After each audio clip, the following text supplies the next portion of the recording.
صرف 2 ماہ پہلے میری شادی عفت سے ہوئی تھی۔ وہ اتنی باحجاب اور پاک باز مشہور تھی کہ محلے کے لوگ اس کے گزرنے والے رستے پر نظریں جھکا لیتے تھے۔ اس دن غسل خانے سے نکلتے ہوئے اس کے چہرے پر کرب اور آنکھوں میں آنسو تھے۔ اس نے لرزتی آواز میں مجھ سے کہا، ارحم، اس درخت کو کٹوا دے ورنہ میں اس گھر میں دم توڑ دوں گی۔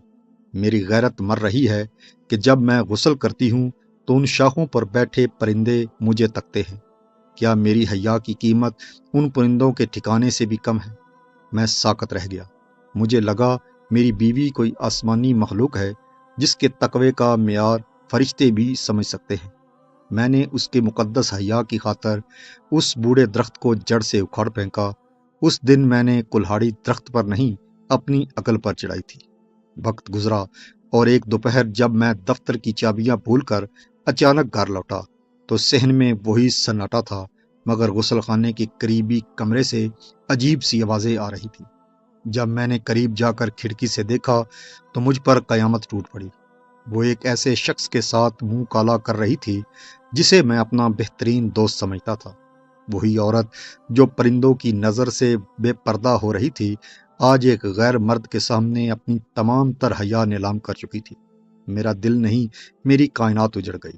میں نہ چیخا نہ چلایا، بس خاموشی سے گھر سے نکلا اور ہمیشہ کے لیے شہر کی سرحدیں پار کر گیا۔ پیچھے مڑ کر دیکھا تو کٹے ہوئے درخت کا ٹھٹھرتا ہوا تنا جیسے میرا مذاق اڑا رہا تھا۔ میں بھاگ کر بغداد کی گلیوں میں گم ہو گیا۔ وہاں کسی کو نہیں معلوم تھا کہ ارحم کون ہے۔ میں نے ایک سرائے میں برتن دھونے سے کام شروع کیا اور اپنی محنت سے چند سالوں میں شہر کا سب سے بڑا غلہ تاجر بن گیا۔ دولت آئی، شہرت آئی، مگر میرا دل پتھر کا ہو چکا تھا۔ اب مجھے انسانوں کے چہرے نہیں، ان کے پیچھے چھپے بھیڑیے نظر آتے تھے۔ بغداد کے کوتوال بدر بن ہشام سے میرا دوستانہ تھا۔ ایک شام ہم کوتوال کے باغ میں بیٹھے تھے کہ ایک شخص وہاں سے گزرا۔ سفید براق لباس، ہاتھ میں لمبی تسبیح اور چلنے کا انداز ایسا کہ جیسے پیر زمین پر نہیں، مخمل پر رکھ رہا ہو۔ وہ شیخ جنید تھے۔ پورے بغداد میں ان کا طوطا بولتا تھا۔ لوگ ان کے قدموں کی خاک ماتھے پر ملتے تھے۔ میں نے غور کیا کہ شیخ صاحب اپنے پیروں کے انگوٹھوں اور پنجوں کے بل چل رہے تھے، پورا پاؤں زمین پر نہیں ٹکاتے تھے۔ میں نے کوتوال سے پوچھا، بدر، یہ شیخ صاحب کو کیا عرضہ ہے؟ کیا پاؤں میں چھالے ہیں؟ کوتوال نے عقیدت سے ہاتھ جوڑے اور سرگوشی کی، خاموش ارحم، یہ اللہ کے وہ ولی ہیں جو اس خوف سے پورا پاؤں زمین پر نہیں رکھتے کہ کہیں ان کے بوجھ سے کوئی چیونٹی یا کیڑا نہ کچل جائے۔ یہ ذرے کی جان کی بھی اتنی ہی امین ہیں جتنی اپنی روح کے۔ کوتوال کی بات سن کر میرے سینے میں ایک سرد لہر دوڑ گئی۔ وہ پرندوں والی حیا، وہ کٹا ہوا درخت، وہ دھوکہ، میرے اندر کی گھنٹی بجنے لگی۔ میں نے کوتوال کی آنکھوں میں دیکھ کر کہا، بدر، یہ آدمی ولی نہیں، یہ شیطان کا سب سے بڑا شاگرد ہے۔ لکھ لو، تمہارے شہر میں جو بھی شر پھیلے گا اس کی ڈور اسی پنجوں کے بل چلنے والے کے ہاتھ میں ہوگی۔ کوتوال نے مجھے دیوانہ سمجھ کر ٹال دیا، مگر میری نظریں شیخ کے ان پنجوں پر جمی رہیں۔ کچھ دن بعد بغداد میں قیامت ٹوٹ پڑی۔ کوتوال کے اپنے گھر کی خفیہ تہہ خانوں سے شاہی جواہرات اور نقشے چوری ہو گیا، جس میں بغداد کے دفاعی راستے درج تھے۔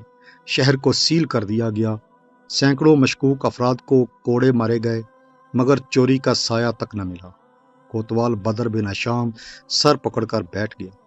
اس کی عزت اور نوکری داؤ پر تھی۔ شیخ جنید روزانہ کوتوال کے پاس آتے، اسے صبر کی تلقین کرتے اور دعا دیتے کہ ظالم جلد پکڑا جائے گا۔ میں ایک کونے میں بیٹھ کر شیخ کے اس ڈرامے کا مطالعہ کر رہا تھا۔ ایک دن جب شیخ جانے لگے، میں نے ان کے چلنے کے انداز کو دوبارہ دیکھا۔ وہ آج بھی پنجوں کے بل چل رہے تھے، مگر ان کے پنجوں کی گرفت مٹی پر معمول سے زیادہ گہری تھی۔ میں فوراً کوتوال کے پاس گیا اور تنہائی میں کہا، بدر، اگر تم چور پکڑنا چاہتے ہو تو ابھی اسی وقت شیخ جنید کے حجرے پر چھاپا مارو، اور یاد رکھنا، تلاشی دیواروں میں نہیں، ان کے مسلح کے نیچے زمین میں لینا۔ کوتوال غصے سے پھٹ پڑا، ارحم، تم ہوش میں ہو؟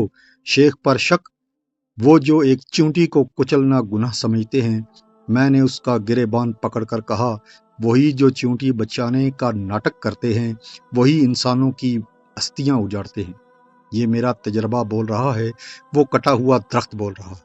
کوتوال نے مرتا کیا نہ کرتا کہ مصداق بھاری نفری کے ساتھ شیخ کے ٹھکانے پر دعویٰ بول دیا۔ جب سپاہیوں نے شیخ کے حجرے کا فرش اکھاڑا تو وہاں سے نہ صرف شاہی جواہرات نکلے بلکہ وہ خنجر بھی ملے جن سے شہر کے نامی گرامی تاجروں کا قتل ہوا تھا۔ وہ پنجوں کے بل چلنے والا ولی دراصل ایک خونی گروہ کا سرگنا تھا جو اپنی نرم گفتاری اور ظاہری تقوی کے پیچھے اپنے سیاہ کارنامے چھپاتا تھا۔ جب شیخ کو زنجیروں میں جکڑ کر لایا گیا تو کوتوال نے مجھ سے پوچھا، اور ہم تمہیں کیسے یقین تھا؟ اس نے تو کبھی کوئی غلط اشارہ بھی نہیں دیا تھا۔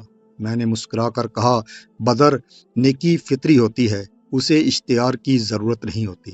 جب کوئی ضرورت سے زیادہ پرفیکٹ نظر آنے لگے، جب کوئی ایسی باریکیوں میں تقوی دکھائے جن کا عام زندگی سے تعلق نہ ہو، تو سمجھ لینا کہ وہ کسی بڑے غلیظ گناہ پر پردہ ڈال رہا ہے۔ میری بیوی نے پرندوں کی نظر سے بچنے کے لیے درخت کٹوایا تھا تاکہ وہ انسانوں کے سامنے باحیا ہو سکے، اور اس شیخ نے چیونٹیوں کو بچانے کا ڈرامہ کیا تاکہ وہ انسانوں کے گلے کاٹ سکے۔ آج جب میں اپنا موبائل کھولتا ہوں تو مجھے بغداد کی وہی گلیاں یاد آتی ہیں۔ سوشل میڈیا کے اس جنگل میں ہر دوسرا شخص شیخ جنید یا عفت بنا ہوا ہے۔ کوئی اپنی ٹائم لائن پر انسانیت کا نوحہ پڑھ رہا ہے مگر اس کا اپنا نوکر بھوکا سوتا ہے۔ کوئی عورت حجاب اور حیا پر طویل تقریریں لکھ رہی ہے مگر اس کی اپنی زبان سے اس کے رشتہ دار پناہ مانگتے ہیں۔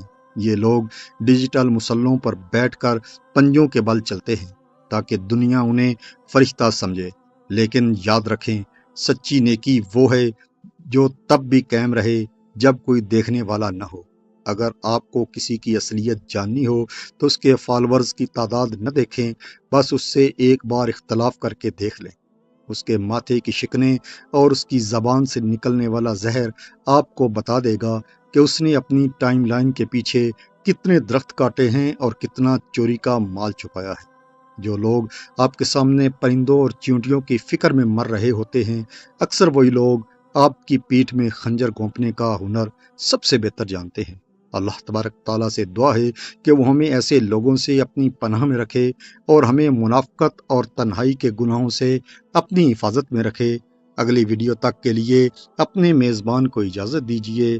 اللہ حافظ۔